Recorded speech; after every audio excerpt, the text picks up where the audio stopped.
What? What? What the hell is this? Harumph. I didn't get a harumph out of that guy. Give the governor harumph. Harumph! You watch your ass. I see you shiver with anticipation.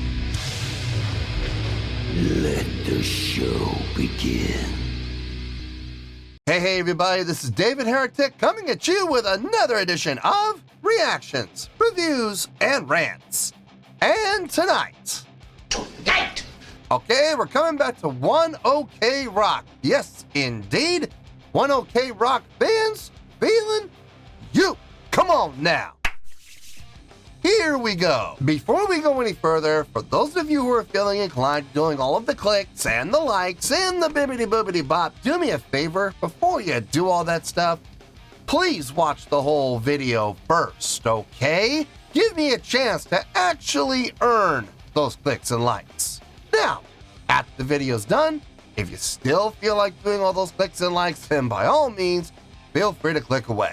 This comes as a request from Thomas Roaring, and Thomas wanted to see me react to this song by One OK Rock called Renegades. Now, have I heard this song before? No, I have not. To the best of my knowledge, this does not resonate with me in any way, shape, or form.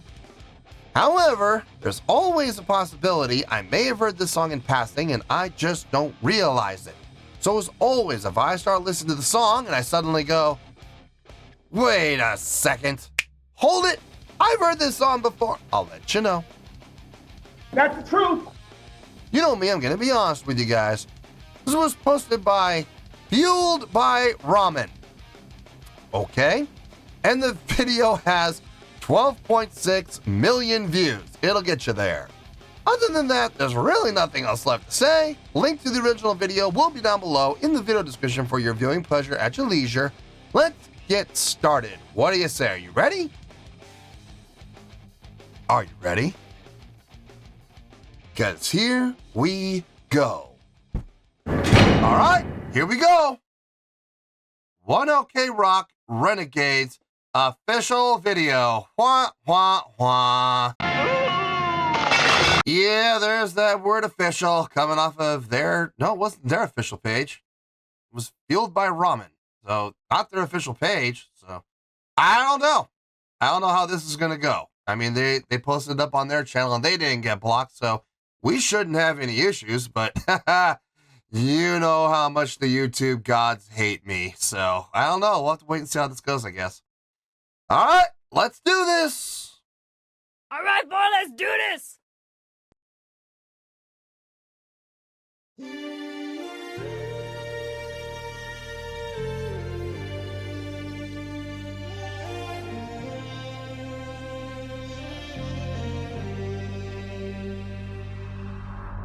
Gotta fire my soul.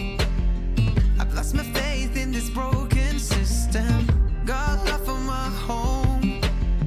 But if we cry, is there anyone listening? We're the forgotten generation. We want an open conversation.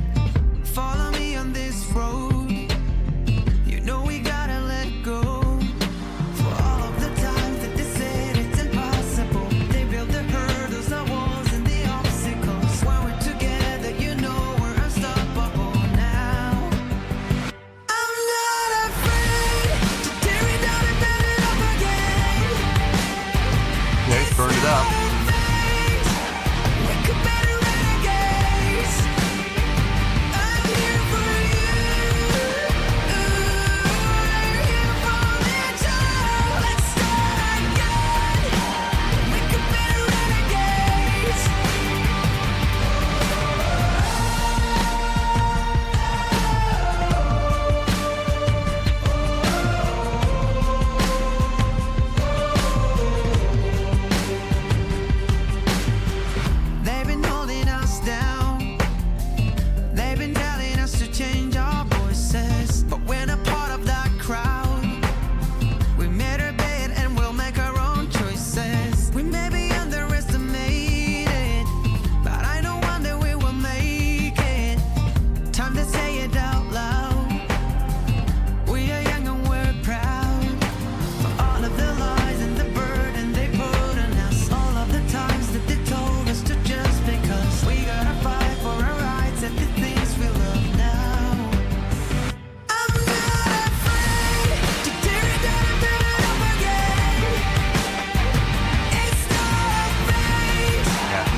So the entire song, verses, choruses, the entire song is following the same chordal progression. From the 6 to the 7 to the root, to the 3rd to the 6, to the 7 to the root, to the 3 to the 6, to the 7 to the root, to the 3 to the 6, to the 7 to the root. Okay, so it follows the exact same chordal progression. It does not matter where in the song we are. It's a very pop thing to do. A lot of pop songs will follow that simplistic format. They will not deviate the chordal progression from phrase to phrase. Is there anything wrong with that? No. No, there's nothing wrong with that at all. A lot of pop acts have had a lot of success writing songs like that. As long as they're able to figure out a way to differentiate the verses from the choruses, because the chorus should be bigger. The chorus should be grander. The chorus should stand out for some reason. Something about the chorus has got to stand out to give it the hook that is different from the verses. Now, usually a lot of bands will come up with different riffs, different chordal progressions, a separate chordal progression for the chorus. It's going to be a little more hooky. Not in this case. So how do they do it? How does this band make their chorus separate from the verses? How do they make the chorus stand out so it has the hook? Very simply, they, for lack of a better term, but the term we use in the industry is they turn it up. Now, that doesn't necessarily mean volume. That means body. That means voicings. That means energy. That means output. They turned it up. Everything up. They added more voicings, more vocals. They added more voicings as far as instrumentation. In comes the guitar. In comes the distorted guitar in particular. In comes the bass, a little bit louder. In comes the drums with a little more of an aggressive approach to what they were playing. They don't change what they're playing. The pattern's still the exact same. They just change the intensity with which the drummer is playing that rhythmic pattern. Everything got turned up, along with the additional voicings of vocals to add those gang vocals into the mix. And by doing so, you end up getting a more grandiose feel, which is where the hook is going to really come from. It's a very popular approach with especially pop acts or pop rock acts. They do this kind of approach with their songwriting all the time, and they have great success with it. I'm not criticizing it. I'm just pointing out this is how it works, and this is why it works. So good on them. It's a simplistic approach, but it works like a charm. So they figured that out. And I think probably more than the band, it's probably the engineer and the producer who helped them with that and said, let's simplify things for this song. It doesn't need, 4 or 5 different chordal progressions. We could do this whole song, this anthemic song, with just one chordal progression. And it works like a charm. So good for them. Let's keep going here.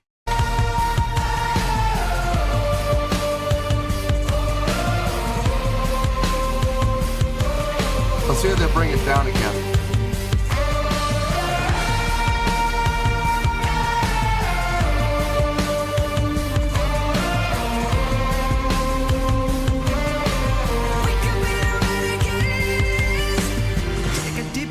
Okay, they did bring it down again. Take a deep breath, close your eyes and get ready. Take a deep breath, oh, this is different. get ready to fly. I'm okay. not afraid to tear it down and build it up again. It's Drum breakdown. We could be the renegades. I'm here saw that coming.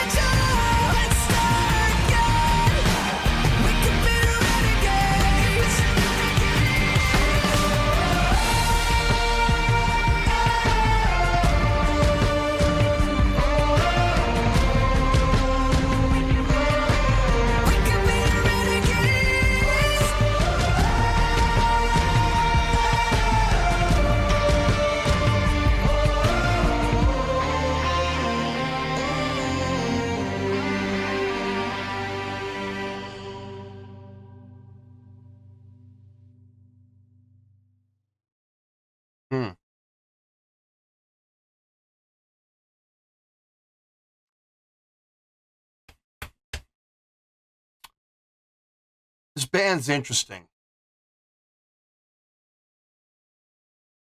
This is my second song I've heard from them, and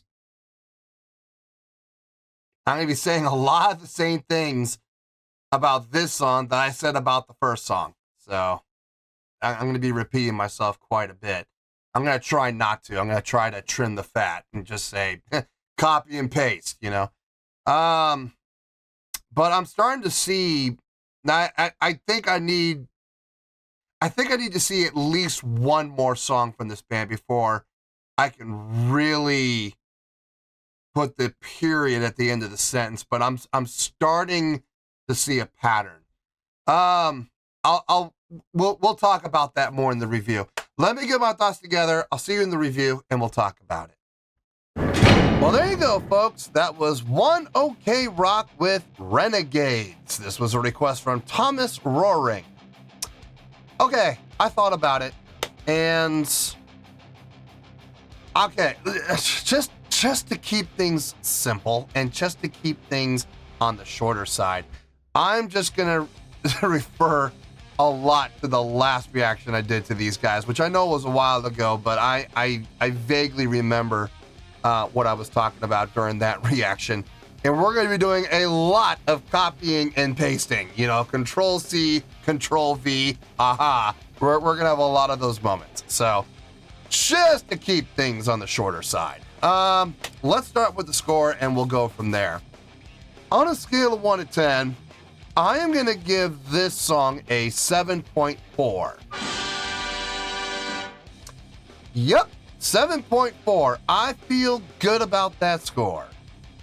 Let me tell you why. Why?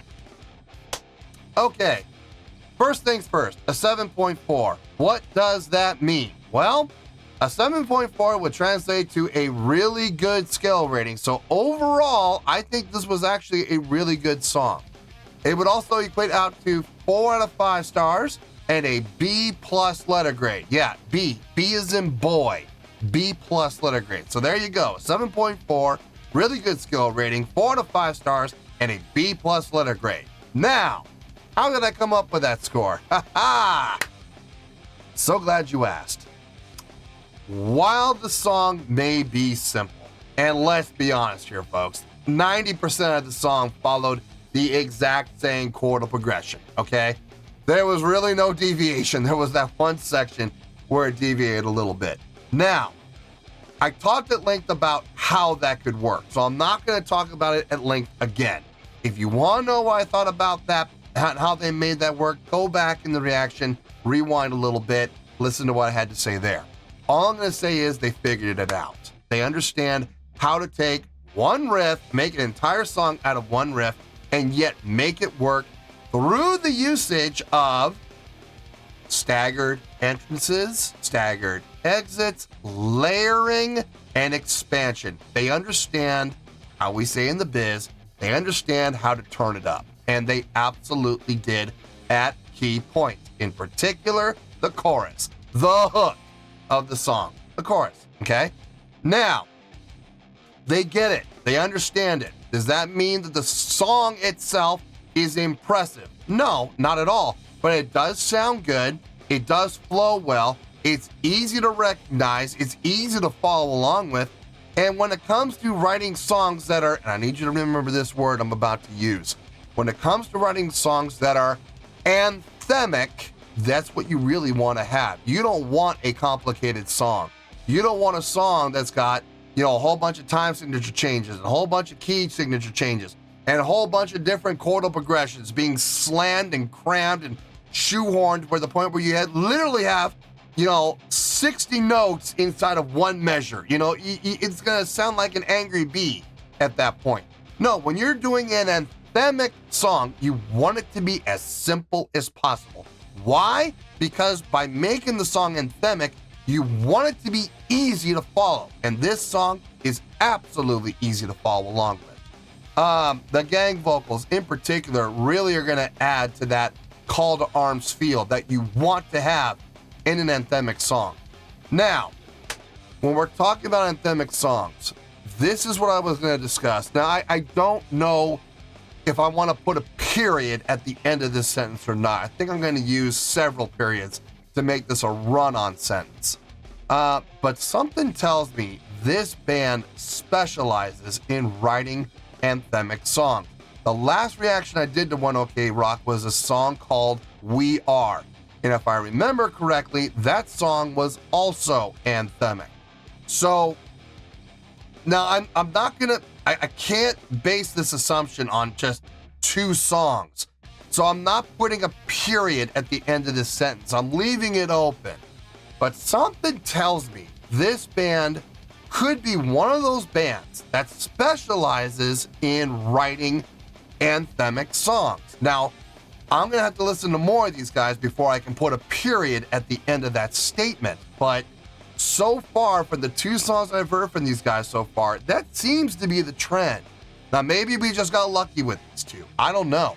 If I hear another 2 songs or 3 songs from them and every single one of them is anthemic, well then, there is definitely some validity to me putting a period at the end of that statement. But as it stands right now, jury's out.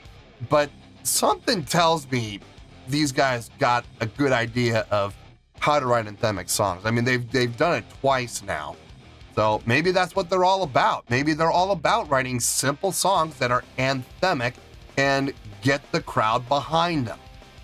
Is there anything wrong with that? Absolutely not. I've been in a band, I've been in a couple of bands that have been like that. Simple songs, but every song is a call to arms. And they have success, man. They do. And if they can strike when the iron's hot at the right time, be at the right place with the right timing, the right placement, the right push from their management company and from their record label, they could do great things. Great things. So, no, there's nothing wrong with the song at all. And I talked about this at length during the reaction, so I'm not going to do it again. Control C, Control V. They figured out a formula with this song and it worked. It absolutely worked. So good for them. Was this song a big hit for them? I don't know. I'm going to have to look at the comments for that one. I'm sure One OK Rock fans will fill me in on that end. Was this a big hit for them? If I were a betting man, which I can be on occasion, I would say I have a feeling it was. I'd be willing to put $5 on that. I know that's not a lot of money. I'm not that confident. But I'll put a $5 down and say, yeah, this sounds like it was probably a hit. So I don't know if it actually was or not. Let me know if I won or not. Let me know if I won my bet or not, or did I lose money on this one. Anyway, 7.4, I feel good with that score, and that's where we're going to stay. So let's wrap everything up here in a nice shiny bow, shall we? We have a 7.4, which is a really good scale rating, 4 to 5 stars, and a B+ letter grade. Take your pick, I don't care, whichever one of those floats your boat. Final word, final score, I have spoken. Well, that's going to do it for this edition of Reactions, Reviews, and Rants. Hope you all enjoyed the show. Hope I was able to entertain you. If I was able to put a smile on your face and brighten your day, I did my job, and I'm so glad I could do it. If you guys feel like joining the fan base, go ahead and click on that button down there. If you guys want to like the video, go ahead and like the video. If you guys want to ring the bell, go ahead and ring the bell. It honestly doesn't make any difference at all to me, but if you guys feel like doing these things, well then by all means, feel free to do so. Well, that's going to do it for the night, folks. Thank you very much for watching, and as always, this is David Heretic signing off, reminding you to stay fabulous and support each other. Later. Peace.